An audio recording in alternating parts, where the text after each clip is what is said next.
Welcome to DEP. We are here to have a public forum about the proposed PFAS MCL, and we are live streaming. We have a call-in number, and you can find out how to call in from the our YouTube channel, which is YouTube. Is it .com/. MassDEP, Mass with MassDEP. So we're excited about being here. The format today will be Damon Gutterman from the Drinking Water Program, our senior analyst, will describe the proposed MCL, and then after that we'll open it up to folks here at DEP as well as folks on the phone. So welcome.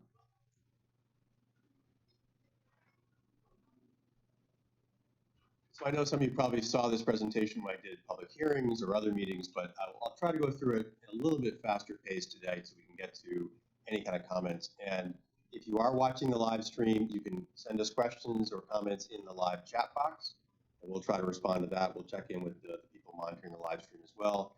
If you're on the phone, I'll occasionally stop there and check to make sure someone's having a question or wants to make a statement. So, next slide. So we are proposing a maximum contaminant level in drinking water for PFAS that covers 6 members of the class of compounds. These are the 6 acronyms. It is 20 parts per trillion for the sum of these 6. And it's based on the toxicology work that's been done by our Office of Research and Standards. The technical support document is available on our webpage, and you'll see that link at the end of the slide presentation. Next slide. The MCL will apply to 2 classes of public water systems that regulate: community public water systems and non-transient non-community public water systems. The full MCL will not apply to transient non-community public water systems, which are the smallest class of public water systems, and there's some examples on the slide of that, or to any consecutive public water system that purchases 100% of their water. Now, if an MCL violation were to occur at the wholesaler for that consecutive system, public notice will stream down into the next community, but they themselves are not monitoring for PFAS. Next slide. So again, community NTNC subject to the full rule. We are going to stagger the implementation of this rule to deal with some issues we've heard about: availability for lab capacity, engineering capacity, treatment capacity. So we're doing it by the population served by the public water systems. Starting with systems that serve over 50,000 people. We estimate there are about 20 of those serving 4.3 million people in the Commonwealth. They will start right away. And we have a placeholder in the regs of April 1st. That'll get adjusted depending on when the regs go final. But it should be the beginning of a calendar quarter, so more likely it'll be July 1st for that segment of the population.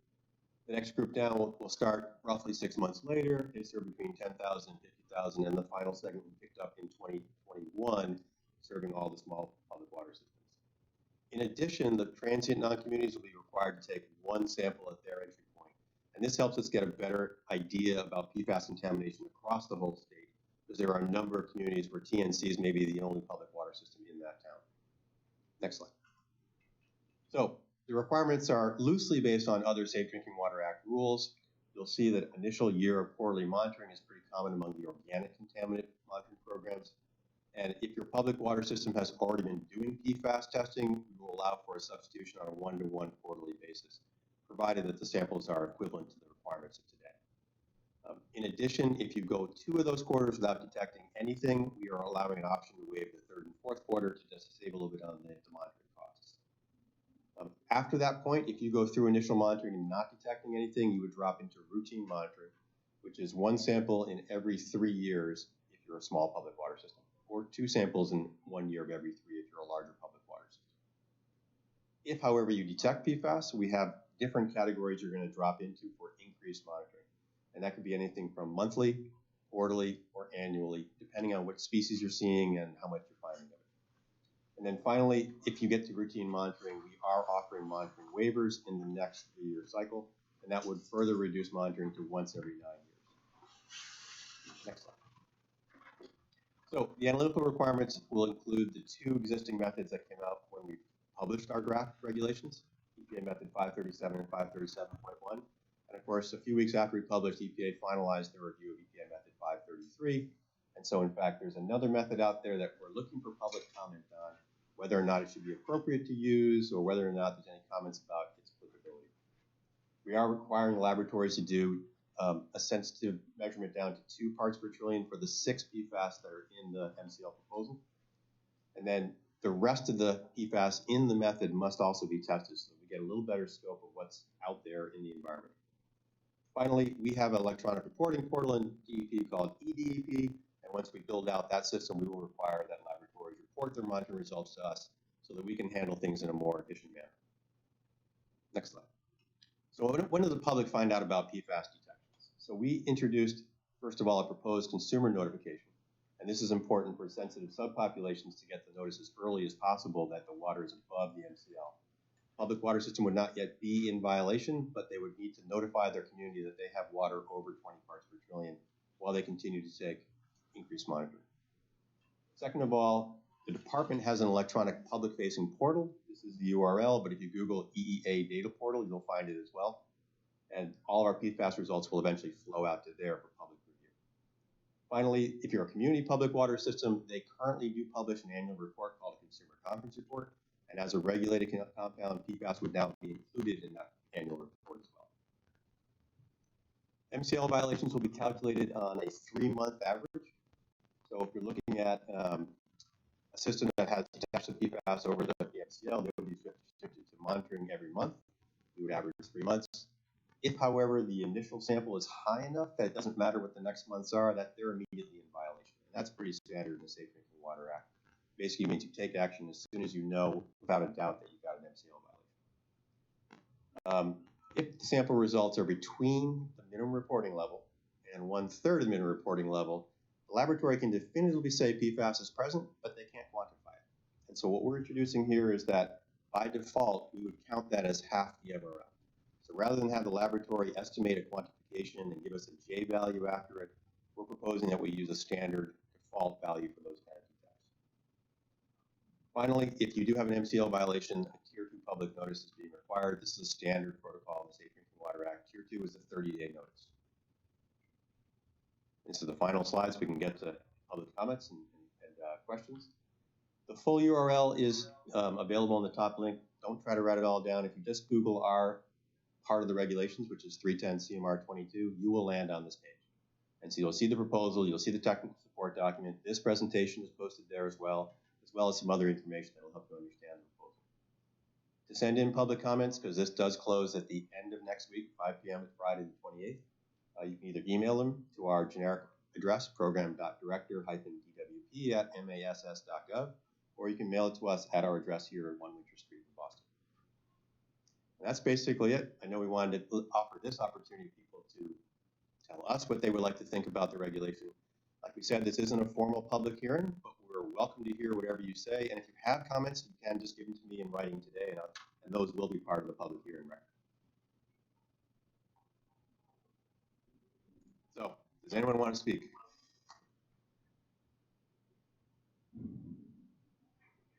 So you had a 420 as a... We're going to give microphones, so just so that the live stream picks up the questions and comments. And this is Mario from, whoa, very, very powerful microphone. This is Mario from Clean Water Action. You had 420 as a placeholder for when you're thinking of implementing, and then you said maybe closer to July. So do you anticipate the regs coming out before the summer? So right now we're thinking, based upon the timelines for response to comments, that June is likely. But there's a lot of bureaucratic process to get things through the Secretary of State and our Secretariat. So that's our best guess is June, which case then we're not going to make April 1st. We know that by now. But July 1st would then be the next beginning of a calendar quarter. And then all of the testing results will eventually be back up on DEP's website. So when would that be if June is when this gets implemented? Right. So if the largest public water systems would start to monitor in July, August, and September, because it would be a quarterly sample, we would get them 10 months after the month in which 10 days after the month in which they monitor. That's how our regulations require reporting to us. If we have to manually data enter them, it'd be a few more weeks for us to do that. And then within 24 hours of us manually data entering it into our database, they hit the data portal. So as soon as we get them electronically, then they hit the data portal 24 hours later.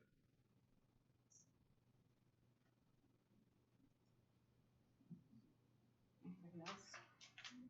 Are there any questions on the live chat? Yes. Okay. This might work. What it, oh,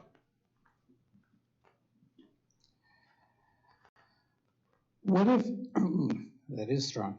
What if any protections or resources is, what, if any, protections or resources is MassDEP considering for private well users who are not subject to these public water supply regulations?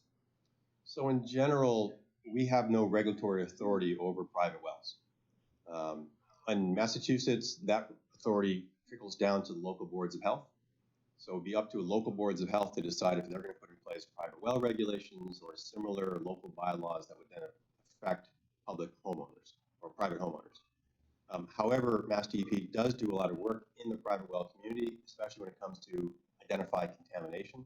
The Bureau of Waste Site Cleanup does go out in the field and do what's called site discovery. If you're made aware of contamination at a private well, and you're trying to find then the source of that contamination. So that's really sort of the short version of that answer. and I'll add just one more thing. MassDEP does have $4.2 million in supplemental funds from the legislature to do monitoring in public water systems and also private wells.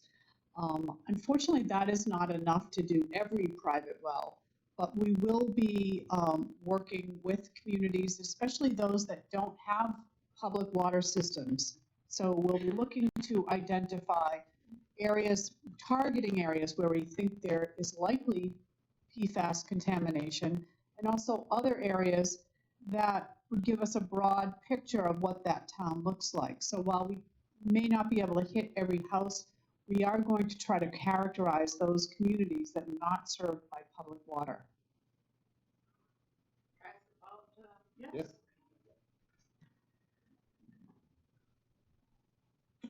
So hi, it's Alyssa Raymond Reed from Conservation Law Foundation. Thanks for doing this tonight. I just wanted to follow up on the last question, and I'm somewhat ignorant on how you do outreach to boards of health to reach those private wells. Sure. So can you talk a little bit about how you might apply that kind of funding, or whether you would have a plan to engage, maybe do an education campaign or invite people in here that represent those boards of health to do a little PFAS leveling up? So let me tell you what we do every year, no matter what. So we go to the Mass Health Officers Association meetings. DEP presents on a wide range of topics, including things like drinking water concerns, so that local board of health agents and their other representatives can hear from us that this is a new concern, this is a changing concern in public water regulations that you should consider in your town. We also offer model bylaws, so we actually will write something that would be an appropriate thing for the town to consider adopting. And we post those on our webpage. We also have private well guidelines, so we give recommendations directly to the homeowners about the kind of maintenance they should do, maybe testing they may want to do on their own, even if their town doesn't require it. So we do try to offer ourselves as a technical assistance provider to both the homeowner and the local government. As far as the supplemental budget funded activities, we tend to have to develop those things on the fly when we get these kind of special grant funds. And so we're currently in the process now of figuring out how best to do that outreach.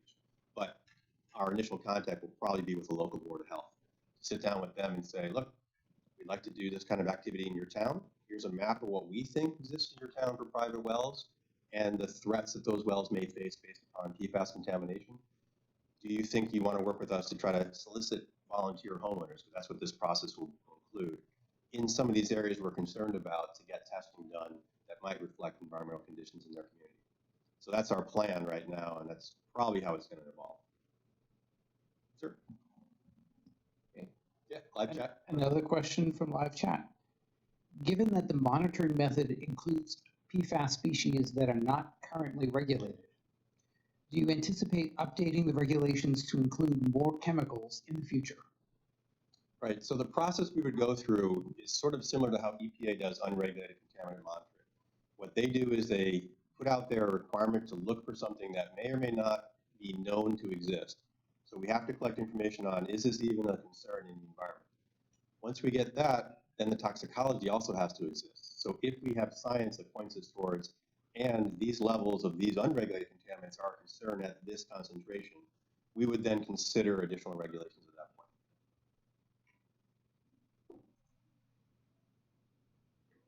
One question? Yes. Yeah. And I'll check the phone after this one. What if consumers are concerned that they're not getting enough information from their local water suppliers? Is there a way that they can approach someone at the Department of Environmental Protection to feel a little bit more secure in the consumer notification? Absolutely. We offer, the general phone numbers for the program, and staff in our 4 regional offices as well will be able to answer those questions. So we do that on a regular basis now, and we try to put up web page informations that are tailored to the consumer, not just our regulated public water systems. So we do try to balance that, need that we know is out there. Let me just check the phone line. Is anyone on the phone that would like to ask a question?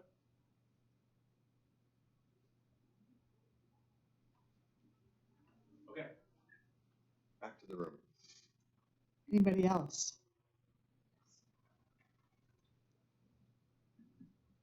Hi, I'm Erica Kaiser-McKeown from Conservation Law Foundation. Can you talk through the process for granting the 9-year waivers a little bit? Just kind of Sure. overall process for that. Yeah, so for instance, the pesticides and the herbicides regulation, the SOC program, we offer a 9-year waiver as well. And the way it works is that in this particular proposal, we're saying you have to wait till the first 3-year period's over. We want to make sure that the baseline monitoring is done and some routine monitoring is done before we'll even consider a waiver. We look at 2 basic criteria when we offer monitoring waivers. One is source protection activities or source threat activities.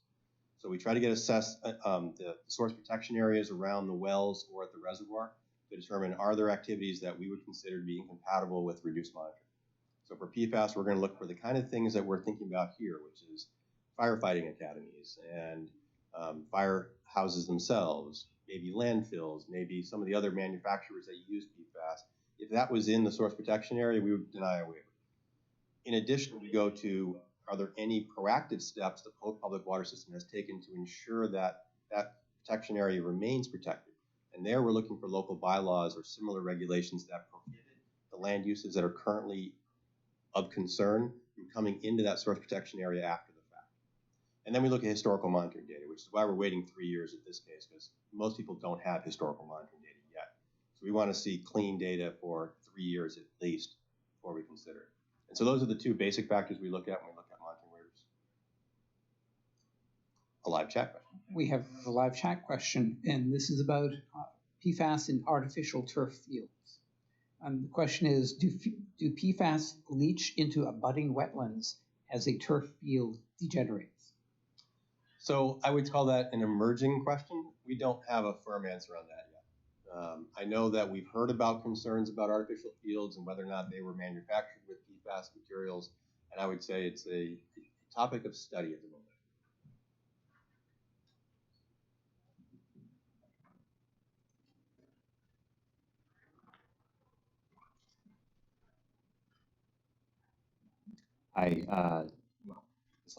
Hi, David Lyons, I'm at Anderson Krieger.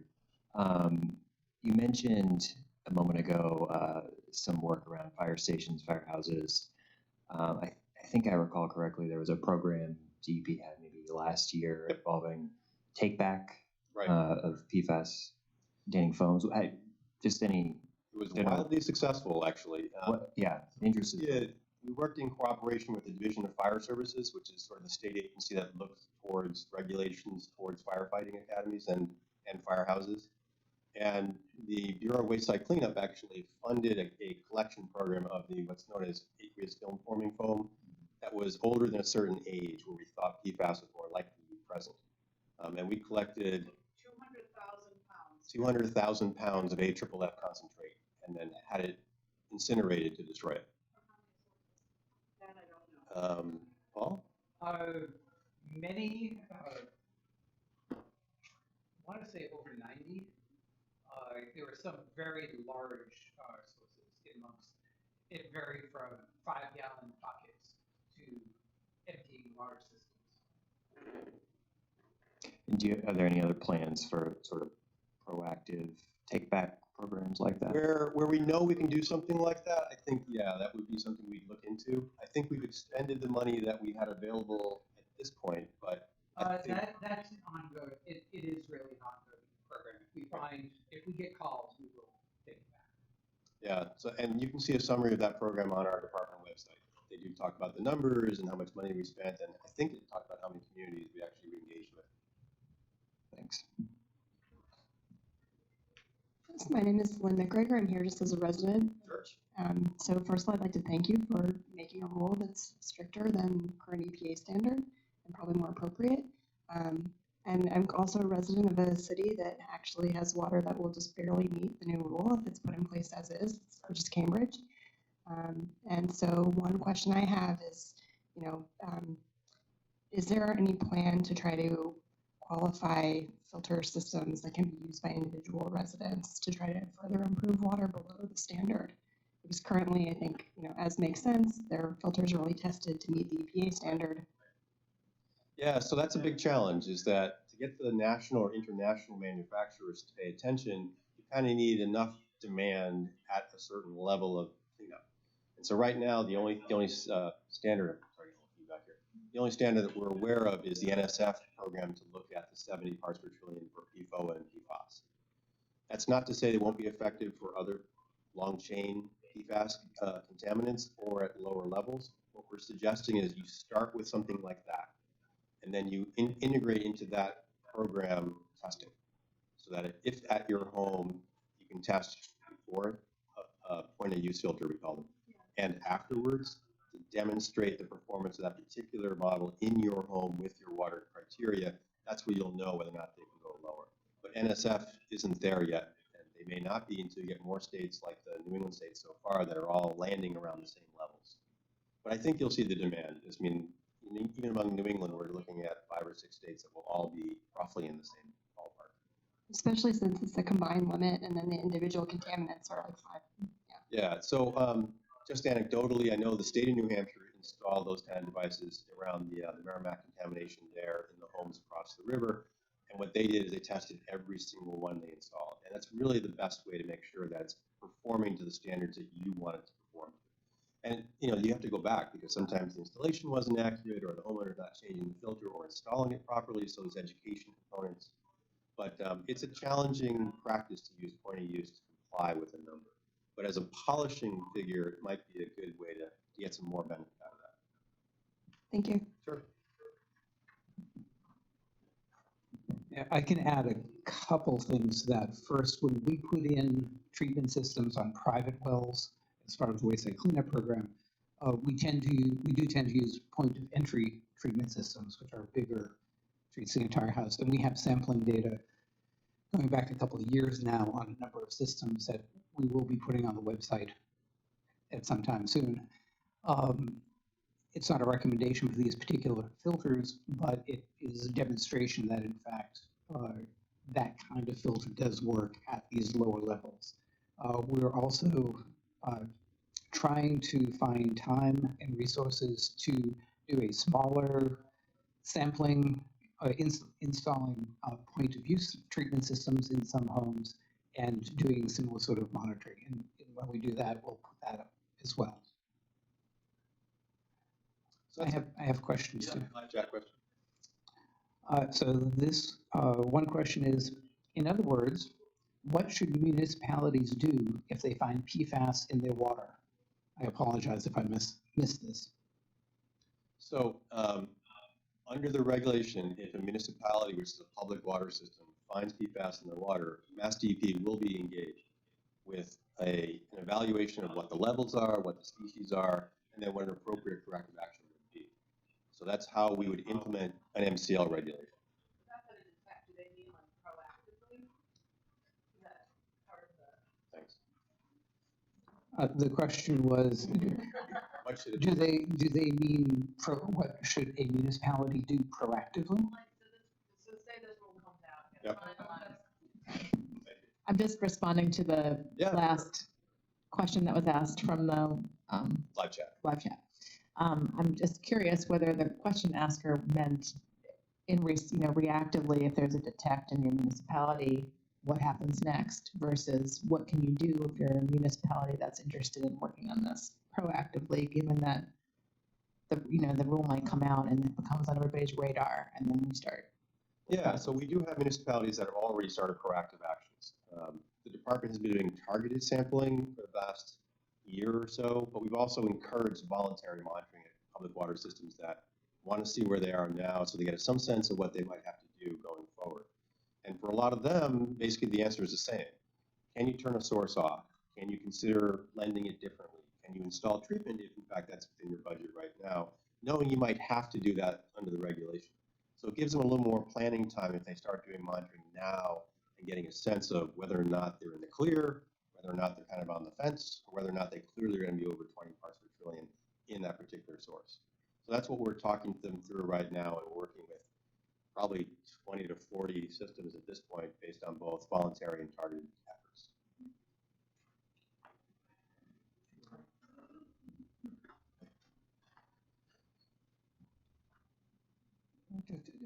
Is DEP willing to step up and facilitate testing in the Wachusett and Quabbin watersheds in areas with unlined or closed landfills? So if the question is testing at the public water systems, yes. If it's to do site discovery, it would depend if we found some reason to think that those are sources of contamination.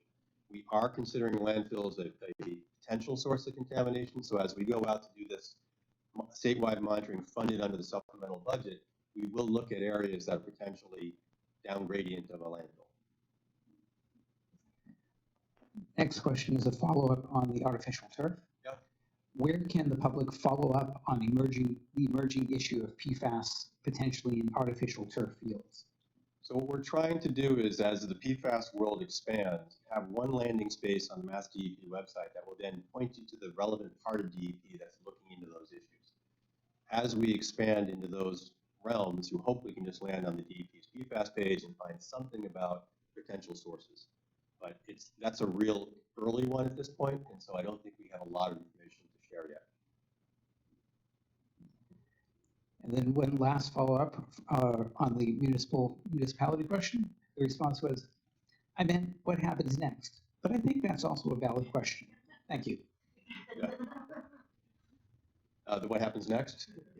So before the MCL is in play, what we would do is, under our more broad authority in the drinking water regulations, we will require public noticing of that information and also corrective action depending on how high they are.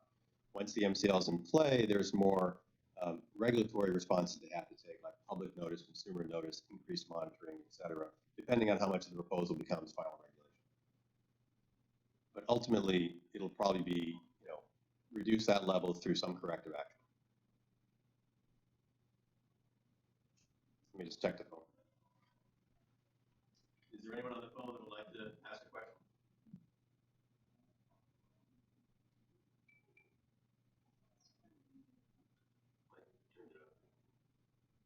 Anyone on the phone? Okay. We didn't know if that technology would work tonight or not. The live chat seems to be working well, so that's good. And this is meant to be a conversational environment. I mean, it's great with only a small crowd in the room. We can literally just pass the microphone around, but we're open to exploring whatever you want to ask us on PFAS. We're here for, I think I checked my time recently, another hour and a half if need be. This is probably more a wayside cleanup question, but how does DEP go about identifying responsible parties for the cost of cleanup? So I can do a short version and Paul could give a longer one, but essentially when we start with the contamination, like a reportable concentration under the MCP, that's their regulations. They do kind of a hop, skip, jump kind of, they go 500 feet out from that, looking for other receptors like wells, test those, and try to sort of trace themselves back to what is ultimately going to be the source of that contamination. So it's a little hit and miss because the trail could go cold. You could also do an evaluation of land uses and manufacturing and every activity you can get information about and sort of head in that direction, thinking maybe that there's some more likely contamination from a certain activity. So it's a little mix of that, but that's how you essentially hope to find a potentially responsible party. Is that a good short version? And it will vary from case to case. We've had a couple already where it was very easy to find the potentially responsible parties. They were facilities that had impacted the same public water supplies in the past with different contaminants. There are others now where we're finding that a public water supply may be affected by multiple potential sources, each possibly relatively low, but at levels where there's no dilution with clean water coming in because you have multiple potential sources around. So you have fairly consistent low, significant levels in the groundwater. So it's harder to like pin it on somebody at that point. Have a couple questions, two that are related. First is, what assistance can municipalities receive with the corrective action? And then the second is, I don't mean to belabor the point, but who will pay for the corrective action? A little bit more direct. Yeah, that's no problem. So the basic answer to assistance is the state revolving fund. And the supplemental budget actually pumps the money into that. And that's a state-run program to provide low interest or zero interest loans to communities to help afford drinking water or wastewater corrective action. So in our case, usually it's treatment. So that's the basic answer. Ultimately, if you're hoping to find a PRP, so that's someone who's actually responsible for the contamination, and then they're on the hook to pay for cleanup. But they're sort of, as an interim step, you're looking at SRF funding, you're looking at the state stepping in and doing some monitoring that we can do as we do the site discovery work. And that's probably the best answers on that one.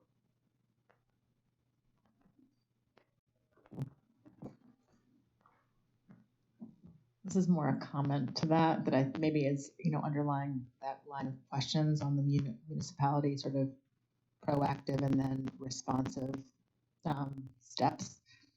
I know that many friends of mine who know I'm working on this, who are involved in their local communities, are worried that bringing it up or raising it with local leaders will just scare the pants off of them because there's some unknowability about both testing and remediation costs.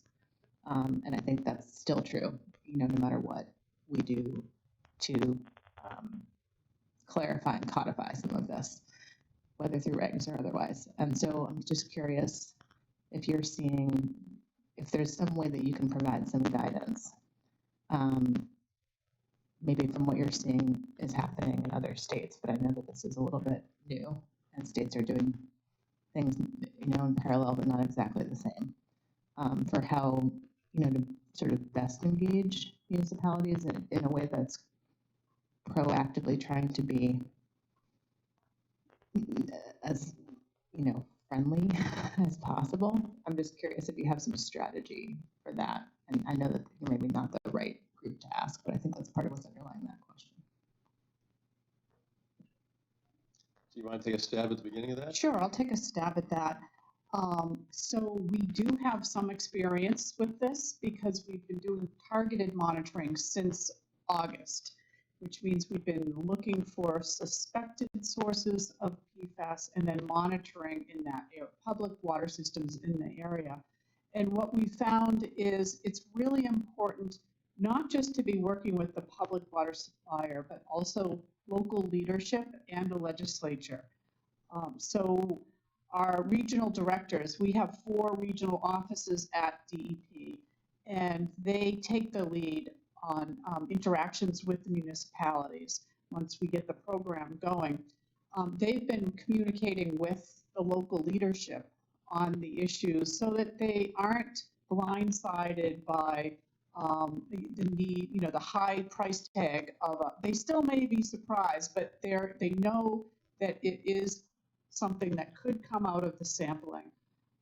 And we're planning on using a similar approach as we go forward with the supplemental budget monitoring to make sure we're engaging folks at all different levels of government and across branches of government too. And you asked a question about have we learned from other states. I think that's a really good point, that we do engage with the other states, and it's been mostly on technical matters, but I think on outreach, that is an excellent idea. Yeah, there's at least 3 or 4 multi-state groups that we participate in. That's just from the drinking water perspective, but wayside cleanup is on that call, and senior management comes on that call as well. So there's several efforts trying to figure out how best to learn from the other states' experiences. Another question from the live chat. related to all this. What are the costs you are seeing for the communities who are installing treatment? Well, we've seen between 5 and 10 or $15 million.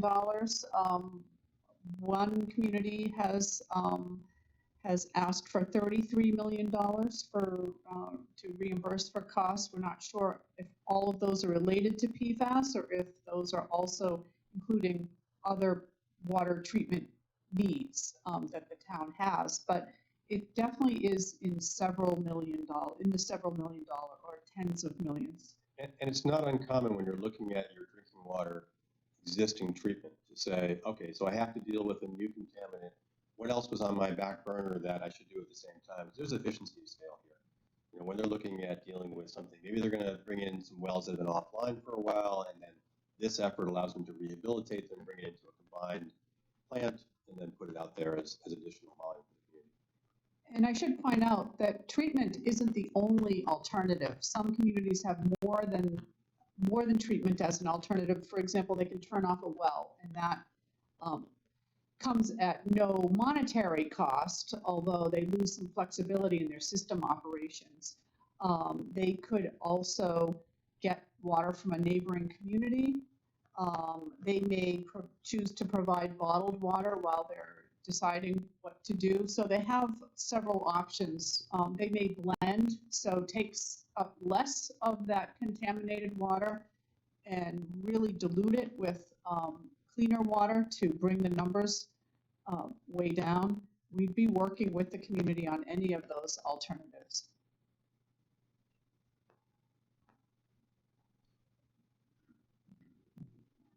Two more. Great. Is DEP participating in the Environmental Business Council PFAS Forum on February 25th? What? Yes, we are. Paul is speaking. I would make sure to get there early to catch the first speaker. Second question. I didn't plant that first. You didn't say that, right? Is DEP willing to go toe-to-toe with our friends at Devens for PFAS radiating from Devens to Ayr, Harvard, Lunenburg, Leominster, Shirley, Lancaster, Groton, and other communities? So what's occurring at Devens is a Superfund cleanup, which means EPA is actually the lead environmental agency there. We work in concert with EPA. They bring us into conversations about, here's what is going on, you know, how do you feel about this? Would you like us to try anything different? So I would say there's a partnership there with EPA, but ultimately it's EPA that's in charge of the environmental cleanup at a Superfund site. And DOD has been a partner. It has taken a little, US EPA has been very good and has been very helpful in this, working with the Army in case of Devens. And they have, in fact, contributed money to the Ayr public water supply for treatment, which is unusual and hopefully is a good trend that we're seeing. They're also doing a lot of sampling to find out if and where contamination is coming off the base, and a lot of sampling on the former base as well. And they recently completed over 100 private well sampling samples in the Harvard community. So we are there toe-to-toe with them. Another question, please disclose what community is anticipating a $33 million remediation? That's Barnstable, Mass.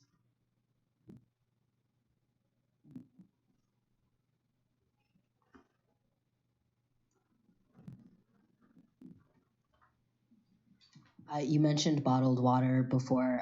In some of my advocacy work doing public education on this, people have asked about PFAS in bottled water. So can you speak to current testing requirements or lack thereof? Sure. So there are no testing requirements in bottled water for PFAS. That's an easy one to answer. What we've done at MassDEP is what we did similarly when we regulated for chlorate. We asked the bottled water community, if you've done testing for this and you were willing to disclose it, we will share those results so that people know which companies are taking these proactive steps. And so that's what we have on our webpage now. It's a small list, but we anticipate it will probably grow as interest and regulations coming to the different states. And other states are doing different things. Other states are doing different things. Right, and so that's an area for improvement. Yeah, I mean, I think- ultimately, the bottled water program is regulated as a food, and in Massachusetts, that's under the Department of Public Health. They follow the Federal Food and Drug Administration on their requirements for bottled water testing, but we do have discussions with them and advise them on directions we'd like them to go in or recommend. Obviously, when we have a state standard, that tends to trickle its way into state activities. So I can't speak for DPH, but I can say that us moving forward will probably be some sort of impetus to at least consider it.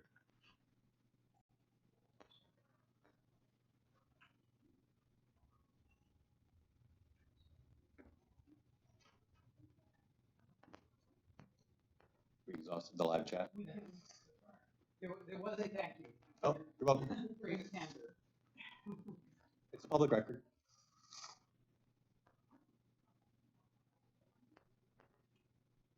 I'll check the phone. Is there anyone on the phone that would like to ask a question?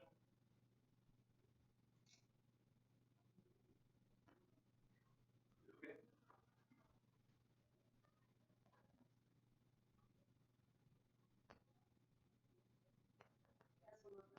Absolutely. There's no limit tonight, just the time, which I think we're still well ahead of. This one's kind of more forward-looking, I guess. It seems that shorter chain PFAS are becoming more commonly used, but they're maybe more difficult to remove. And of course, the impacts of their exposure in humans is less well known. So how is DEP thinking about shorter chain PFAS? Sure. So I'll put on my toxicology hat, which I don't have, and give you my best guess on that one. We know that the shorter chains are substituting for the legacy longer chain compounds. And part of the reason why they're doing this switch in the industry is because of concerns about forever chemicals and the length of time that these both stay in the environment and in the human body. We saw a draft toxicological assessment that EPA actually got out last year, I think maybe I don't know, December-ish or so. They put it out for PFBS and GenX, which are substitutes for PFOA and PFAS. The indications from the draft assessment is that it's a much higher concentration of these short chain compounds that would cause a human health effect. I don't know where it stands in terms of an evaluation of that draft assessment, so I can't say if that's the final numbers they're going to land on, but if the science supports those higher levels eventually, there's a little bit more of a relief that the shorter chain compounds are in fact not sticking around as long or not staying in the body as long. But ultimately we follow the science on this, and we need to see the toxicology to indicate that are these substitutes a problem or not, which is one of the reasons why we're actually proposing this monitoring in the full scope of the methods, because we do get a couple of the short chain substitutes into those method scopes. I'll just add that DEP has its own staff of toxicologists in the Office of Research and Standards. They're the ones who reviewed all the literature to develop a 20 parts per trillion standard, despite the EPA having a health advisory at 70. And they also oversee the state laboratory, who will promulgate regulations on certifying commercial laboratories to do PFAS testing. So we are evaluating EPA's work, but through our own lens. And they do not limit their review of the literature to just what the federal government is doing. I mean, there's a lot of review of European literature and other countries that are taking more progressive actions. So there's a lot of international sharing of the science that's out there. And the head of ORS has said that he is keeping an eye on the literature concerning the shorter chain compounds. So, yes.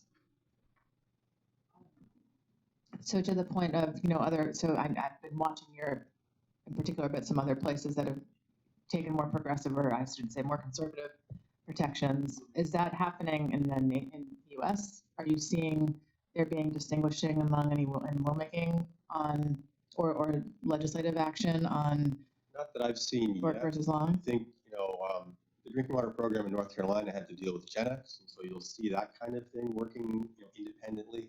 But then we follow what happens in North Carolina. So where a site-specific contamination or prevalence of one of these substitutes is more likely to be found or has been found, That's usually where the science begins, and then we follow that science to see if it's applicable in our state.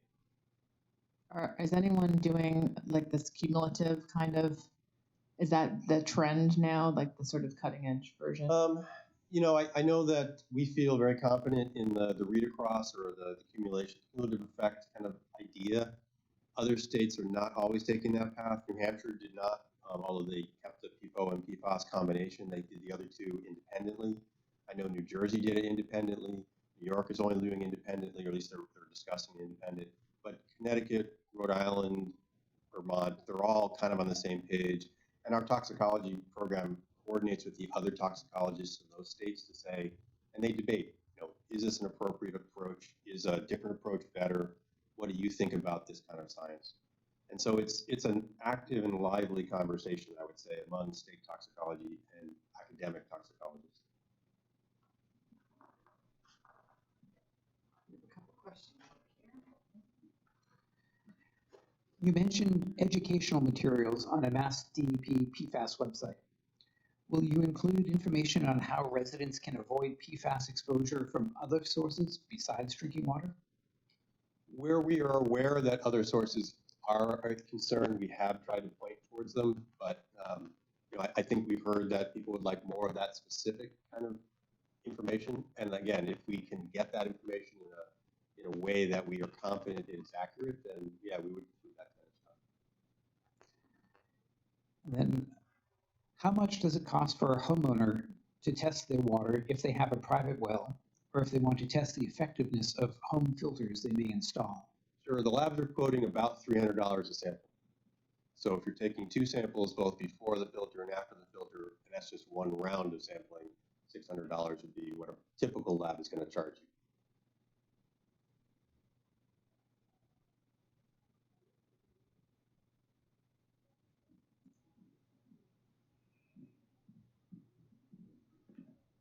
Do you want to check the phone? Sure.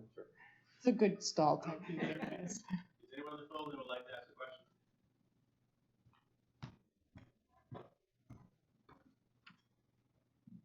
Okay. I don't think I actually heard anyone call into the conference call. We usually hear beeps, but pays to check in case I'm distracted.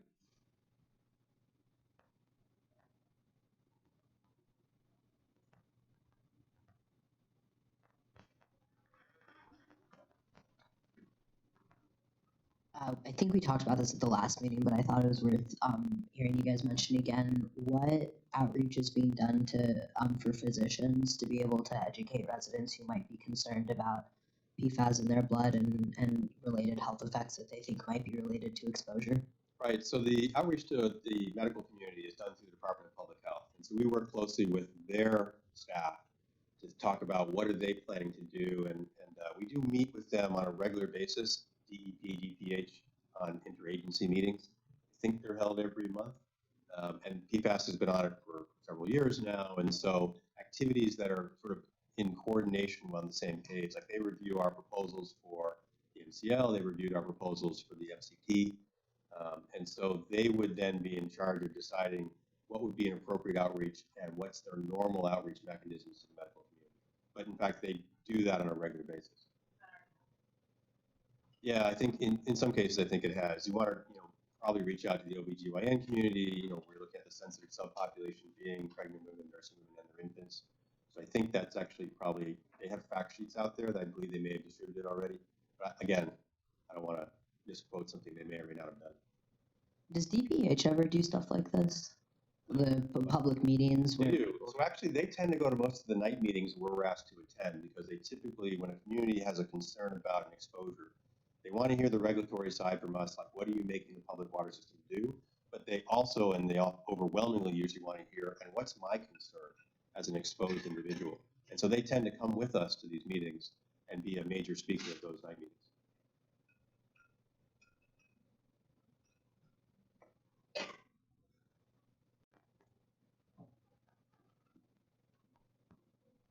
Live chat's clear.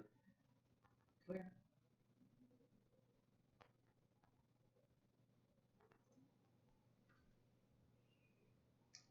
Is everybody planning on commenting? Yeah. Yes. 8 more days.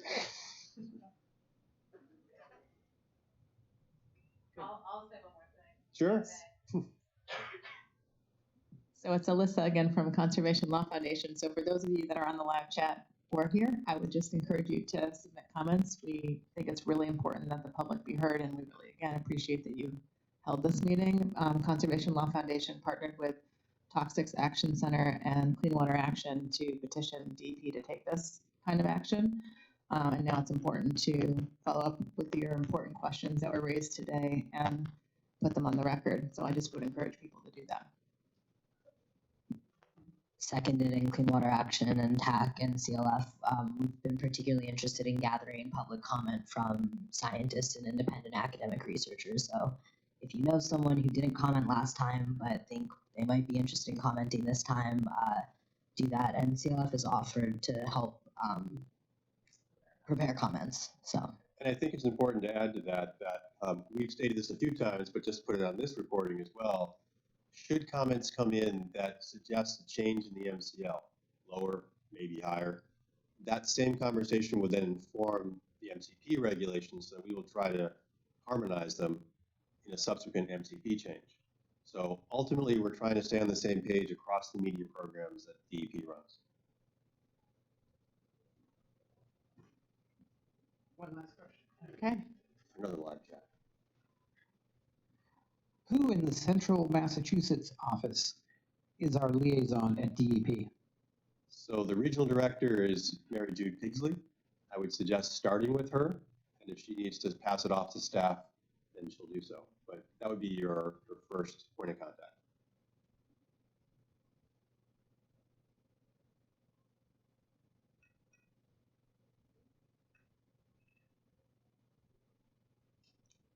Want to wrap it up? Sure. Okay. Well, Anybody else? No? thank you. No more comments. We'll wrap it up early then and let you get back to whatever you do on a weeknight.